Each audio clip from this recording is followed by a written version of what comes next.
Hello guys and welcome to Sportzian. So in this video we would be talking about IPL. At least so we'll be talking about the two new rules that IPL is bringing to this season.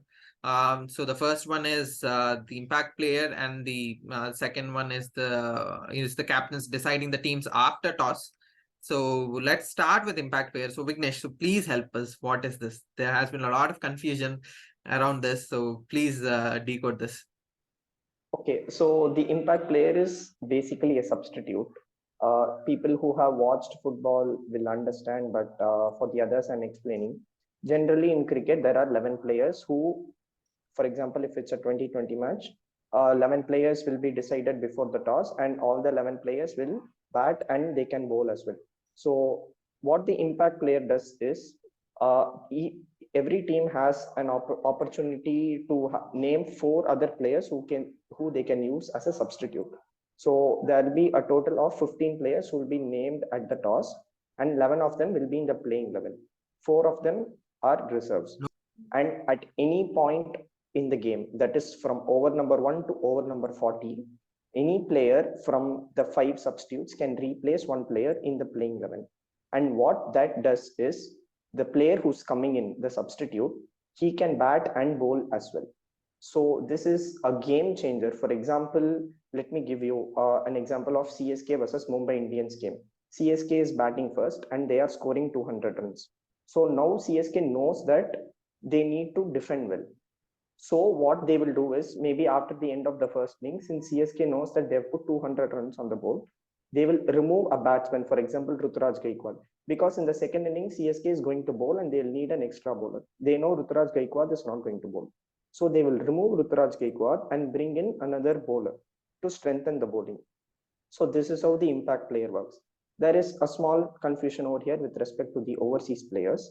So, like I said, there will be 11 players who are in the playing 11 plus 5 players as substitutes. So, total of 16 players. Out of the 16 players, there can only be a maximum of 4 overseas players. And if all the 4 overseas players are in the playing 11, then in the 5 substitutes, there are not going to be any overseas player. But if you want to have an overseas player as an impact player, then your playing 11 can only have 3 overseas players. So ultimately, what this means is, initially we had 11 players, out of which 4 were overseas. Now we have 16 players, out of which 4 are overseas. But of course, not all 16 are going to play. Only 11 or 12 people are going to play. So that is the impact player rule. So Hemant, you tell me, how do you think this is going to benefit the franchises, or what changes do you see, and which franchise do you think is going to benefit from? Well, I think it's a long time coming. Substitutions are a norm of every game. I mean, at least the team sports that we play around, and I think it's a good thing that cricket is starting to take this in. It would be great in terms of as you mentioned, right? If a team has batted really well in the first innings, now they can just bring in an extra bowler, or if the team batted really bad in the first innings, then also they can just bring in an extra bowler to defend the score. Or if they considered more runs, it's the vice versa. They can bring in an extra batter to strengthen their batting. So there would be some really strategic decisions that the teams would be making. So it would make the audience also keep on guessing, like what would be the scenario and stuff and all. Now it's too early to say which team would be benefiting from this, because if you see on paper, every team looks solid. Like everybody has their has their set of star players and stuff and all. Maybe we can talk more when we are talking about individual teams, right? We can see like which team has been a really bowling dependent or a batting dependent side, and which team can benefit from this substitute players. Yeah, Hemant, I agree with your thought of saying that the impact player is here to stay, because we saw that being reflected in the IPL auctions itself. The way SRH spent money on Harry Brook and Heinrich Klaasen, and the way Nicholas Puran went for a lot of money. Generally, in auctions, you don't see a pure batsman going for more than 10 crores. But this time players have, and the impact of all rounders they are predicting is going to come down because of the impact player rule. So we saw earlier, one funny tweet that Sam Billings put was his girlfriend told, "Why didn't you become an all rounder?" He went for his base price. So that is going to, the impact of all rounders is going to come down. We have already seen it in the auctions, and that's why I feel that SRH has thought in that way, and I feel they'll have a really good chance. The second change that IPL is bringing in is the announcement of teams. So let me just decode that. So that's basically, I mean, previously what used to happen is like as the captains were walking to the toss, right? They used to, exchange the team sheets, which were already pre-decided, and then the toss would happen, and then the captain, whoever won the toss, would make a call. Now, essentially, what they have done is now they both teams would be both the captains would be carrying two sheets each. One is a sheet which will have the team if they are batting first, and one is the thing which will be having if they're batting if they're bowling first. It's the same. And after the toss, right? So they will not be exchanging the sheets right before the toss. So the toss will happen. The somebody will call, and one captain will win, and according to the captain, whatever the captain chooses, like if he chooses batting first or bowling first, then the sheets would be exchanged. So there's not much of a difference. Like previously it was like after the toss teams would be decided. So what I thought that, captains will go back to the dressing room, will discuss something, and then maybe after 15, so essentially toss happens before 30 minutes start of the game. And I thought that, by 15th minute they should announce the team. So that's not a scenario. It's just that they need to be doing it immediately. It's just that after the toss they would be exchanging the sheets, just not just before the thing. But if you ask me, it doesn't make sense to me in general. Like how does it benefit the game or something? So it's just that you'll have two separate set of teams, and I don't think that would be much of a difference, because there is impact player. You have to remember that there is an impact player coming up, and you can change the team, at least one player. And that can happen at any time of the game. So with respect to of that, I don't think it really makes any sense to have this in the IPL.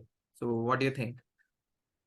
I actually saw R. Ashwin's video. So only one point that he said made sense. Sorry, 3, 2, 1.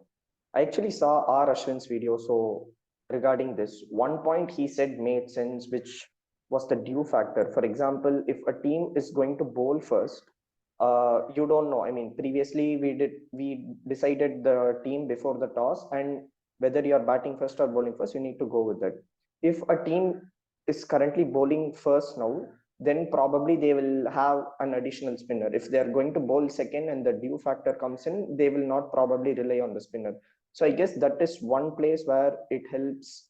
This rule helps teams, and that also reduces the impact of due that brings into the game. But apart from that, I also don't think it helps a lot, and more than that, it creates a lot of confusion. So Yeah. these rules, right? IPL is something that is watched not only by cricket fanatics like us, but it's also watched by regular people who generally don't watch cricket. People who don't follow every single ODI or test match watch IPL just because of the brand and the entertainment that it brings. So for them, all these subtle rule changes, affects their interest on the game. They might not able to understand the nuances of cricket. So you have to ask that question: do these rule changes actually help? It definitely helps the people who are playing, but IPL is based on the huge brand value that it has and the huge viewership that it has. So are these rule changes going to affect that is a question. They have decided to go forward with it, and probably if it doesn't help with the ratings, I guess it will be scrapped. Yeah, but I think maybe the toss thing might be scrapped, but the impact player will stay. And I think it would be, ICC would be having a closer look, because almost all the tournaments are, I think, using the impact player. So I don't think it's too far enough to be featuring in international matches as well. So it is good for the game, the impact player at least. It will keep things interesting. It really doesn't give a team advantage, I would say, when there is the impact player. But I thought one thing, what I thought is like restricting the international players to four. I thought that was a bit something that maybe the teams, maybe they could have done something like, if you are bringing in the impact player, a foreigner, then you should replace a foreigner, which essentially takes the team foreigner's toll to four. So it doesn't say that, 5.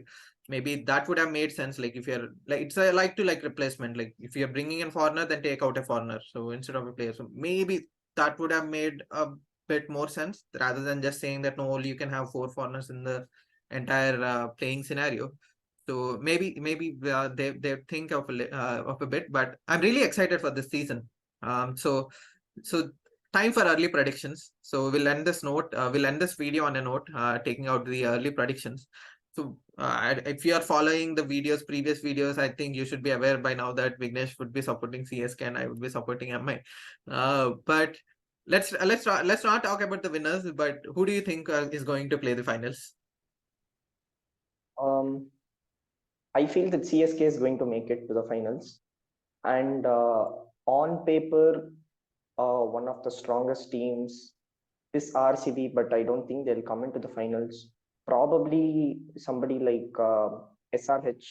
SRH, I feel, has a really good chance because they have taken players considering the impact rule into account. So my guess would be CSK versus either SRH or Delhi Capitals. Okay, so so for me it is MI. So I would be saying, I mean, I'm not just saying because I'm a fan, but I think that there was strong set of players this time around. Yeah, we don't have Bumrah. Mumbai doesn't have the services of Bumrah. But it would be interesting to see who would be the bowler who would be doing that. But apart from that, we have the likes of Tim David, we have Cameron Green, we have Rohit Sharma. If you so and I believe that it's a Not to strong team. mention Archer, Jofra Yeah, Archer. I really forgot about him actually. Yeah, Archer. Yeah, that would be something interesting to see because last time Mumbai, I believe that Mumbai has spoiled the entire auction by spending all the amount on him. They didn't get proper players because they just spent out so much money on Archer and they were not left with money, and I was really pissed at that. So I would want to see like how good Archer turns around to be. So that would be an interesting thing to see. So it would be MI for me, and I would like to have Mumbai playing CSK because that has been a rivalry, and considering as most people are saying it's the last tournament Dhoni might feature. So that is taking all things in factor. So I would like it to be the arch rivals, MI and CSK playing. So either CSK leveling with 5 or Mumbai going ahead with 6. So anything is fine for me. So that's it from us, guys. So stay tuned for detailed analysis of teams. We'll be talking about individual teams, their probable 11s at least at the start of the tournament in the coming videos. So please like, share, and subscribe to Sportzian.